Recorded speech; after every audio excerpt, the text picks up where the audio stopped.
Ayan. Ayan mga kaspakata ko. May butas talaga oh. So kailangan ayus. Isang magandang mapagpalang araw na naman mga kaspakatak. So yun, good morning, good morning. For today's vlog mga kaspaki, wala tayong masyadong gagawin ngayon. Ay marami pala. Sobrang busy ko din pala ngayon mga kaspaki. Kaya tayo ngayon ay pupunta doon sa Lansa mga kaspakatak. Ipagpatuloy natin yung mga ginagawa natin doon. At syempre bago tayo pumunta ron mga kaspraki, silipin muna natin yung lambat ni Dumsi Ulo. Kasi parang malapit na yung matapos daw. Titignan natin mga kaspakatak kung ano na sitwasyon ng bangka na yun. Okay.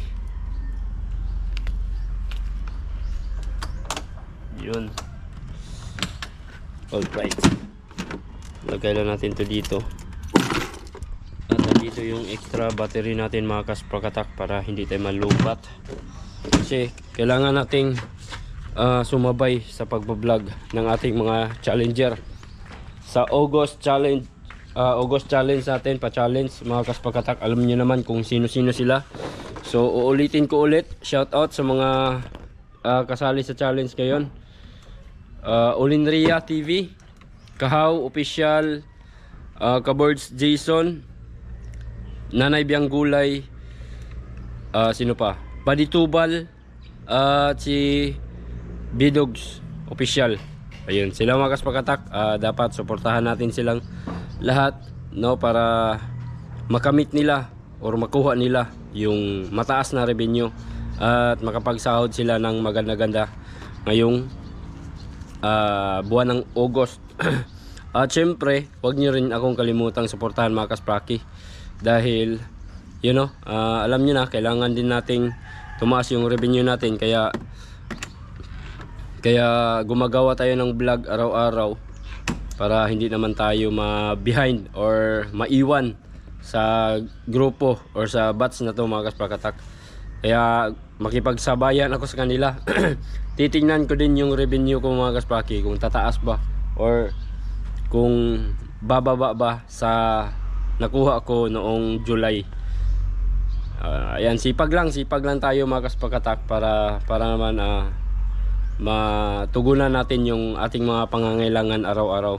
Okay, so ngayon mga kaspakatak, pupunta tayo doon sa Lansa. Silip-silip lang tayo doon, tas papakita ko rin sa inyo yung mga ginagawa ko doon. Okay, so tara, let's go. Okay, let's go mga kaspraki. Bago yan, pupuntahan muna natin yung lambat mga kaspakatak, kung tapos na ba yun.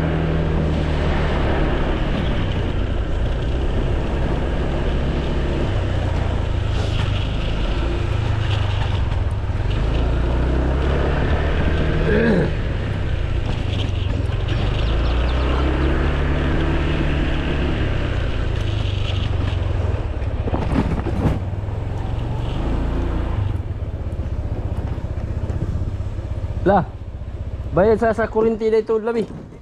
1-2. Okay, sadya ron naningil si Ikuan. Ang resibo sa isna sadya. Agatong gikuha, agkuan ba? Mga resibo mo nga pinalitula pa. To pa ako patong kanon kay napagoy pangayoon nimo kay na ako pang order sa Shopee. Ako tong pataplan nimo. Bayon na to na tanan. Basta ako nakuha nimo kwarta 10,000. Bayon na to na utanan.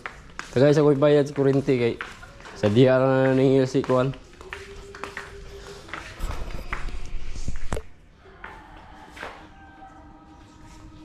Ito yung pintala na bilhin dire.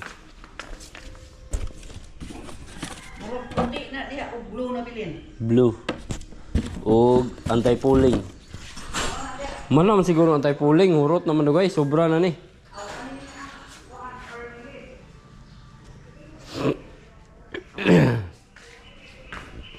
Okay.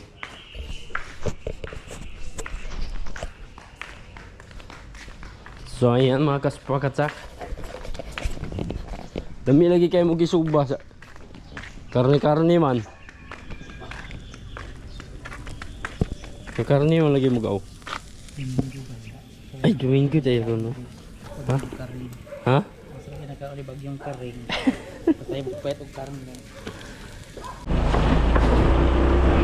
Ayan mga kaspakatak, nahingi na natin yung pambayad ng kuryente na ginagamit doon sa paggawa ng bangka o pag-repair ng bangka. So silip muna tayo dito sa lambat kung ilang tao yung nandito ngayon mga kasprati. O pa din yung mahuman di ay.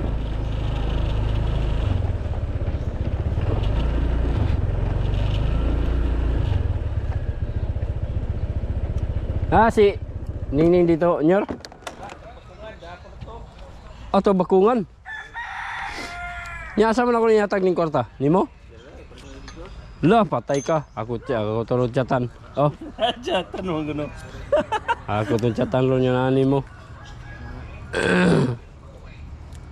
Tuwa di ko anday. Ay na may tari day no?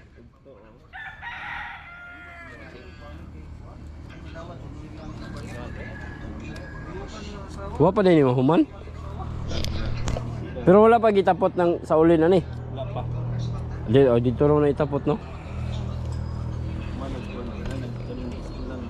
Amanig sa ulin.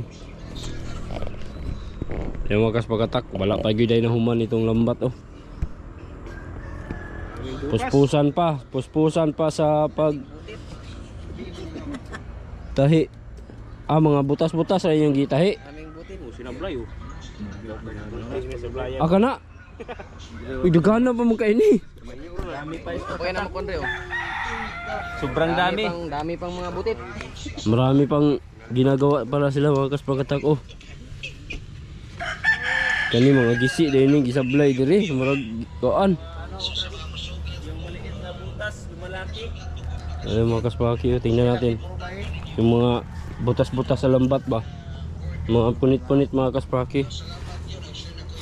Ayan o, gibaat siya para malaman na may ano dito, may butas dito mga kaspaki na kailangan ayusin. Tulad dito oh, ayan o, tingnan natin o. Ayan mga kaspakatak o, ayan may butas o. Oh, malaki yung butas kasi pag pabayaan to mga kaspakatak, lalo lang itong lalaki. Tulad nito, badbaran sa nato para makita nyo talaga kung gaano kalaki itong butas na to. Ayan, ayan mga kaspakatak ko, may butas talaga oh. So kailangan ayusin to mga kaspaki habang nandito pa yung lambat at marami pang taong nagtatahi ngayon. Ito din oh. Oh. Mga butas-butas na.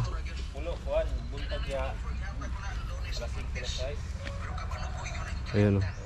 Patuloy pa nilang ginagawa yan mga kaspakatak. Nandito ang boss nanay.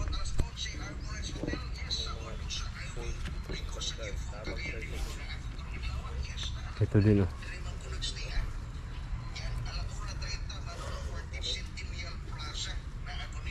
Grabe, tad talaga itong lambat na to.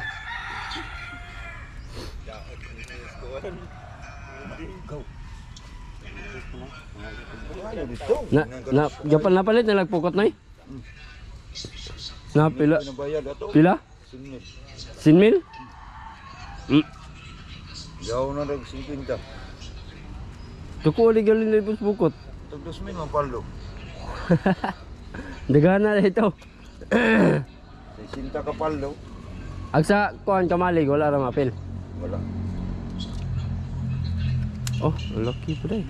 Kaya dito. Magamit magkuan ra gyud masapian lagi dai. So yung mga kaspakatak, meron pa lang ito. Kani mga pukutan eh, wala na po nila eh. Pero naway ma-junk na po dani. Ay mga kaspakatak, yung mga junk namin na lambat pala, no, mga inipo namin ng mga lambat doon. Meron kasing pumunta rito mga kaspakatak na bumili sa mga junk namin na lambat. Binili ng siguro gagawa din siguro sila ng mga ano mga kasbraki, gagawa din siguro sila ng lambat na katulad nito, gagawing pang ano, pang lambat ng isang pangulong din mga kaspakatak. So may ang daming naipon namin na mga lambat tulad nito. Ito mga waste na to mga kasbraki. Tapos inipon lang dun, ang dami. So ang laki pala ng naibenta dun mga kaspakatak. Naibenta din daw pala nila boss na ano ng 100,000. So okay na rin yun mga kaspakatak. Napakalaking tulong nun. Napakalaking tulong nun sa pagpapaayos itong lambat. Kasi itong mga taong to mga kaspakatak, binabayaran sila ng lola para maayos itong buong lambat ni Dom si Uno mga kaspraki. Yan, ito mga waste na lambat na to. Ang dami. Pero ang sabi ng boss Nanoy, titignan at susuriin pa din daw niya ito kung meron pa bang pwedeng ikabit dyan or pwedeng gamitin para ikabit doon sa lambat na to mga kaspraki. Yan, maraming mga lambat na ano, iipunin lang to kasi mapapakinabangan pa rin pala mga kaspakatak kahit ano na, kahit luma na siya, meron pa rin palang bibili tulad nung kahapon. So hindi ko lang naipakita sa inyo kahapon mga kaspakatak. Merong mga taong pumunta rito para bilhin itong mga waste na namin, no, na hindi na namin pwedeng gamitin. Pero sa iba ay mapapakinabangan pa nila na at nabibili nila ng mas mura compared sa bibili sila ng bago, brand new na mas mahal na, no. Ito tulad nito mga kaspraki, ang daming mga punit-punit na lambat na, oh. Wala na to, diba? Ito, pero titingnan pa daw ito ng boss Nanoy kung meron pa bang magagamit nito mga kaspakatak para kabit dyan, diba? Ayan sila, puspusan yung ginagawa nila mga kaspakatak. Medyo matagal-tagal pa siguro to matapos. So andito sila ngayon mga kaspakatak dahil ano, wala namang laot, hindi kami pumalaot kagabi. Gawa nung isang araw mga kaspakatak, umuwi kami ng maaga dahil napaka tumal ng sumisilong sa mga payaw mga kaspakatak. Walang isda talaga, luging-lugi pag mag-area ka doon, wala kang mahuhuli. Meron man pang ulam lang, gansi sa trabaho. Alright, so ito yung si Muskit, siya yung nagluluto dito mga kaspakatak para ipakain sa mga nagtatrabaho doon. Alright, si sudan ni mo Noy, tulak ka Noy, ha? Sis daman sigarilyo kinsa ko ha? Ha? Kang askalula, nice. Ito yung lambat ni Bunso mga kaspakatak, buong lambat pa yan. So hindi nagagamit kasi si Bunso, hindi man siya nangingisda bang umaga. Ayaw niyang isda ng pang umaga mga kaspakatak kasi takot sa init. Kaya naka-standby lang tong lambat na to. Hindi rin ito ibebenta ng boss Nanoy dahil magagamit niya ito mga kaspakatak. Kasi marami pang mga plano na gagawin mga kaspaki. Ayaw itong ibenta, magagamit pa to namin mga kaspakatak soon. Kaya ayaw ibenta ito, mga sobrang lubid mga kaspakatak. Sobrang na to lubid na to. Hindi rin namin nagamit dahil yun nga, sobra na yung mga payaw. Hindi na nga hindi na maapas po doon pangarya. Alright, so tara, let's go tayo. Punta tayo sa mga kaspaki, bangka. Titignan natin doon kung anong yung nawala ng isda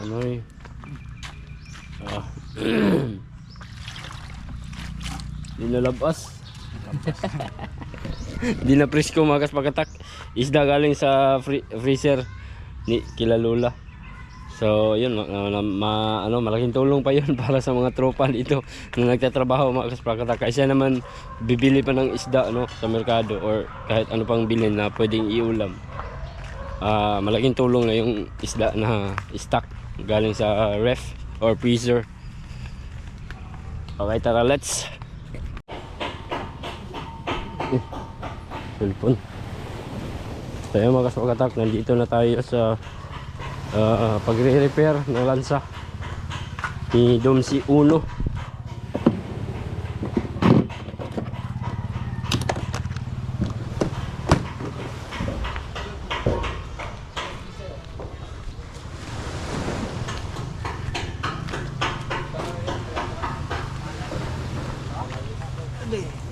Okay. Kaman daw. Magkutaw na ko atong puti daw. Ay! Gano nun pa daw to kay kulang pa daw to puksi. Yun pa to metro. Eh. Sino magdugong daw ray? Naringunon pa daw. Ha?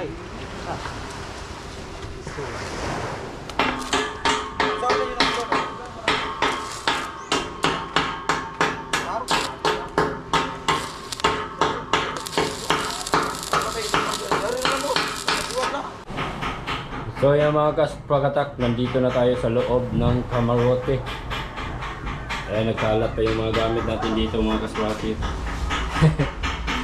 Kalat na kalat, hindi ko na iligpit kasi may gagawin pa ako dito mga kaspakatak. Ito yung gawa natin, medyo gubot pa na siya. Pero ayusin ko yung wire na yan mga kaspakatak. Ayusin ko yan, ito yung trabaho natin. So ginawa ko dito, para mausa lahat yung mga pointings dito mga kaspakatak. Asa magtaklo ba ni? Dili. Agi mong mga kuan. Magama pa ko batuman. Spender kayo. Yari akong gawan sino may anak. Padaga na tao wire dito para mo charge dire sa isa ka battery. Oh. Di ako rin kuan na. Okay. Dari na ako. Gawin ba anak? Patuman TV. Dari dai dili dia mo kuan. Tulong mo buhok. Tulo ka buhok. Ay talay mo. Malili ako dito ah. Ibabaw.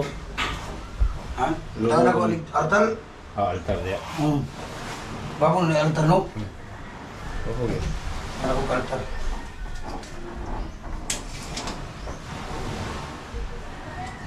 Anak ko dito. Iyan ako. Ha? Makahawi dito. Ang batsada ko lang taon. Para dakor mo space dia kapita.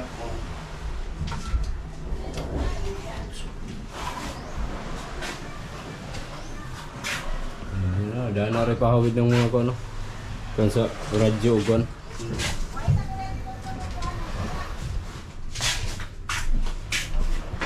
So ayan, kani sirahan ni kani ako. Busy sirahan yun.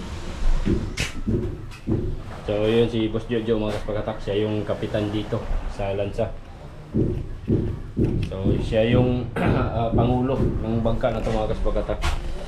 Ayan na, bagong-bago na yan na, i-repair na yung bangkang Domsi Uno.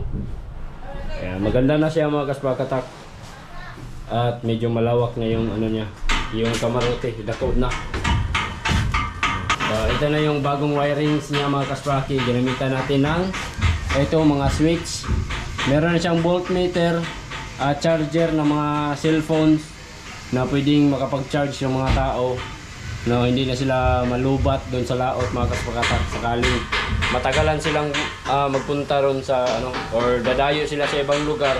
So wala na silang problema sa kanilang cellphone, pwede silang magdala na sila ng cable at isasaksak nila dito mga kaspakatak. Ayan o. So yan, sobrang hirap nito, natagalan ako mga kaspakatak sa paggabit ng ano nito mga kaspraki, yung mga wire. Pero ano, ginugol ko talaga yung gibaid ko talaga yung ano ko, yung utak. Yung utak dito mga kaswaki. Pero sa tingin ko talaga ano, effective to mga kaswakatak. Hindi ko pa na-test, hindi ko pa yan na-test. Pero ano, sa tingin ko gagana to. Sure na sure ako niyan mga kaswaki. Gagana at gagana talaga to. Siguro mag ano tayo siguro mag lights on muna siguro, mag-testing tayo. Meron namang nakaabang na dito wire para sa supply nitong ano. Kumbaga dalawang ano to mga kasbraki, dalawang pagpipilian na voltahe. Itong bus bar dito sa ibaba, 12 volts itong linya to mga kasbrakatak. gagawin ko tong 12 volts. At inong dalawa sa ibabaw, 24 volts para sa mga ilaw. Ito, 12 volts para sa mga gadgets. Ito lahat mga kaspakatak, yung ilalagay ko dito. Radio, fish finders. Dito natin kakabit yung mga mga gamit mga kaspakatak para sa kanyang fish finder. Dito, fish finder, mga radio, lahat dito natin ikabit. And then itong ibabaw, lahat yan mga ilaw mga kaspakatak. Ilaw yan lahat. So gamit tayo ng 24 volts para hindi naman masyadong mahirapan yung battery natin. No, kapag isa lang battery gamitin mga kaspakatak, paano na yung isa? 'Di ba? So lahat gamitin natin. Okay? So gawa na kapitan na siguro natin ng breaker or voltage regulator. No? Kasi yung alternator abnormal yan mga kaspakatak. Tataas, bababa yung current na dadaan niya dyan. Baka maapektahan yung mga ilaw natin. No? Kaya gamitan natin ang voltage regulator. Doon lang siguro natin sa baba ikabit yung voltage regulator mga kaspakatak. Para maintain lang yung daloy ng kuryente. Hindi siya tataas. Okay, so yan mga kaspakatak, konting pasilip lang to sa bangka na inaayos, nire-repair. Dito sa baba, nagkabit na ng palo. Ito na yung bagong palo mga kaspaki. Yun. Yan. Okay. So, yun ituloy ko muna yung ginagawa ko dito. Tapos, balikan ko kayo mamaya. Okay? Bye muna. So yung mga kaspakatak, good morning, good afternoon day pala. So ngayon puspusan yung pagtatrabaho namin ngayon dito mga kaspaki. Nag-i-install kami ng engine. Ayan, busy lahat ng mga tao dito. Kaya hindi na rin ako nag-vlog. Kasi doon ako sa ilalim mga kaspakatak. Madilim doon, no? Hindi tayo makapag-vlog doon mga kaspaki. Ayan. So dito ilagay yung fish finder sa bandang gilid na to mga kaspakatak. Dito yung manubela sa may pinakasentro. Ayan. Ito yung mga switch natin mga kaspakatak. Siyempre sa banda rito yung ayan, kinulayan na nila itong barandillas mga kaspakatak na kulay yellow. So nakapag primer na ng metal primer yung una. Kasi tubo na to mga kaspakatak.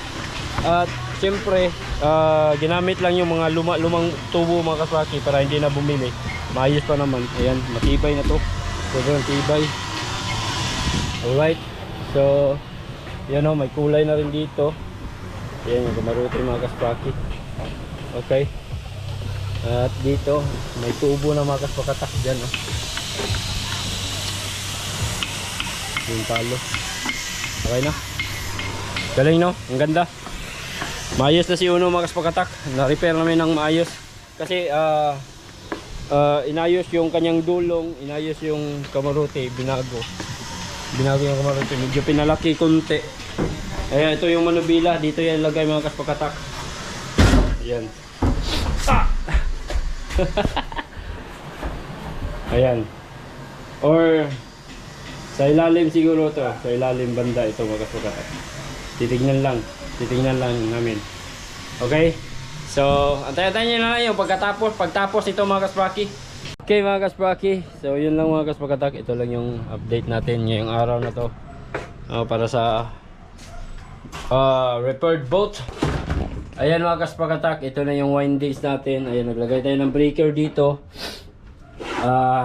Yan ay ang supply niya na breaker mga kaspakatak ay 12 volts. Ito 12 volts itong grupo na to. Itong grupo din sa ibabaw ay 24 volts. So para hindi tayo malito, ayan, markahan ko na lang ito dito 12 volts para hindi malito. Then dito 24 volts para sa mga ilaw, at ito para sa mga gadget. So hindi na siguro sila malito nito mga kaspakatak. Ito nilagyan ko dito mga kaspakatak ng breaker. Ayan, hindi ito pang na breaker mga kaspakatak, pang DC na breaker. Pambahay na breaker yan. Pero pwede rin siya gamitin dito. Ayan, sa mga nagwa-wiring dyan, i-ano nyo ako ha, i-bash nyo ako sa ginagawa ko. Bash nyo lang ako mga kaspakatak. Libre bash ito, libre lait. Depende na sa inyo yan. Pero para sa akin, pwede itong ginagawa ko. Confident ako sa ginagawa ko mga kaspakatak. Dahil pwede naman talaga yan. At 100% nagagana itong ginagawa ko ngayon mga kaspakatak. Alright. So, ito lang muna ang update ngayong araw mga kaspraki. Ayan, ito na yung bangka mga kaspakatak. Ayan, may palo na. Ito, mataas yung palo. Ayan, kumbaga, meron ng mga breeze itong palo natin mga kaspraki para magiging matibay. Ayan. So, ayan sa baba, malinis na. So, ayan, hindi ko muna ipakita itong kabuuan ng itong bangka mga kaspakatak. Abang-abangan nyo na lang sa mga susunod na araw.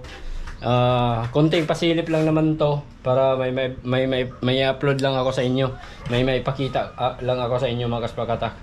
Alright, so yun, ayan, dito may mga pintura na. Dito rin sa may dulong, ayan. Ilang hakbang na lang to mga kaspakatak, patapos na to. Okay, so yun lang muna. Maraming salamat. Sana subaybayan nyo pa rin itong vlog natin mga kaspakatak hanggang matapos itong pag-repair nitong bangka. Ayan, nire-repair lang to ha, hindi ito bago, repair lang.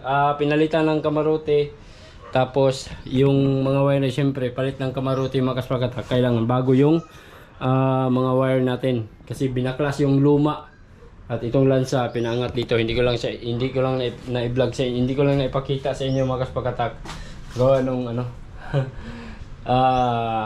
wala lang. So yun lang mga kaspakatak, maraming salamat at see you na lang sa next video. Bye bye.